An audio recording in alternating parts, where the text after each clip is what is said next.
দক্ষিণী সিনেমা ইন্ডাস্ট্রির অন্যতম জনপ্রিয় এবং গ্ল্যামারাস কুইন তামান্না ভাটিয়া সম্প্রতি সামাজিক যোগাযোগ মাধ্যমে তামান্নার একটি খোলামেলা নাচের ভিডিও তুমুল ভাইরাল হয়েছে, যা নিয়ে রীতিমতো উত্তাল পুরো নেট দুনিয়া। আর এই ভাইরাল ভিডিওর উন্মাদনার মাঝে সাউথ সিনেমা ইন্ডাস্ট্রি নিয়ে এক চরম বিস্ফোরক মন্তব্য করে বসলেন এই অভিনেত্রী।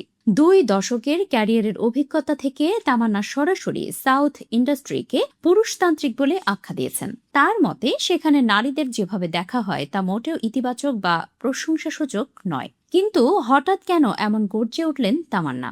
বলিউড আর সাউথের ভেতরের আসল পার্থক্যটা কোথায়? হিন্দি সিনেমা দিয়ে ক্যারিয়ার শুরু করলেও তামান্নার সাফল্যের মূল ভিত্তি ছিল তেলুগু তথা দক্ষিণী সিনেমা। প্রায় 20 বছর ধরে টপ চার্টে থাকা এই অভিনেত্রী সম্প্রতি এক সাক্ষাৎকারে নিজের ব্যক্তিগত অভিজ্ঞতা শেয়ার করেন। তামান্না বলেন, সাউথ ইন্ডাস্ট্রিতে এক ধরনের বিশেষ দৃষ্টিভঙ্গি রয়েছে, সেটিকে কিছুটা পুরুষতান্ত্রিক বলা যায়, আর সেই দৃষ্টিভঙ্গি নারীদের প্রতি খুব একটা ইতিবাচক নয়। তিনি আরও যোগ করেন, বাণিজ্যিক সাফল্যের দিক থেকে দেখলে সাউথ সিনেমা অনেক সময় বেশ সীমাবদ্ধ। সেখানে তারকাসুলভ বা গ্ল্যামারাস উপস্থিতি খুব গুরুত্বপূর্ণ হলেও নারীদের মূল্যায়নের ক্ষেত্রে বলিউড কিন্তু সাউথের চেয়ে অনেকটাই এগিয়ে রয়েছে।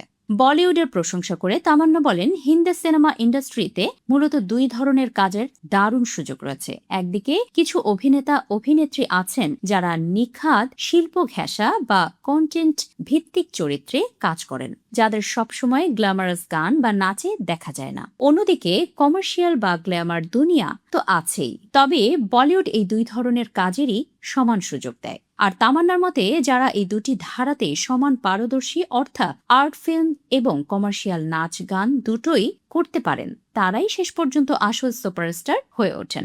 10 থেকে 15 বছর ধরে যারা ইন্ডাস্ট্রিতে টিকে আছেন তারা মূলত এই দুইয়ের ভারসাম্য বজায় রেখেই সফল হয়েছেন।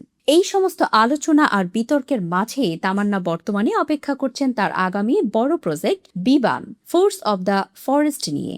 দীপক মিশ্র নির্মিত এই বিগ বাজেট সিনেমায় তার সাথে জুটি বেঁধেছেন বলিউড হ্যান্ডসাম হাং সিদ্ধার্থ মালহোত্রা। এছাড়াও আছেন মনীষ পাল, সুনীল গ্রোভার এবং শ্বেতা তিওয়ারির মতো শক্তিশালী সব তারকা। আগামী 26শে আগস্ট রূপালী পর্দায় মুক্তি পেতে যাচ্ছে এই সিনেমাটি, যা নিয়ে ইতোমধ্যেই ফ্যানদের মাঝে দারুণ হাইপ তৈরি হয়েছে।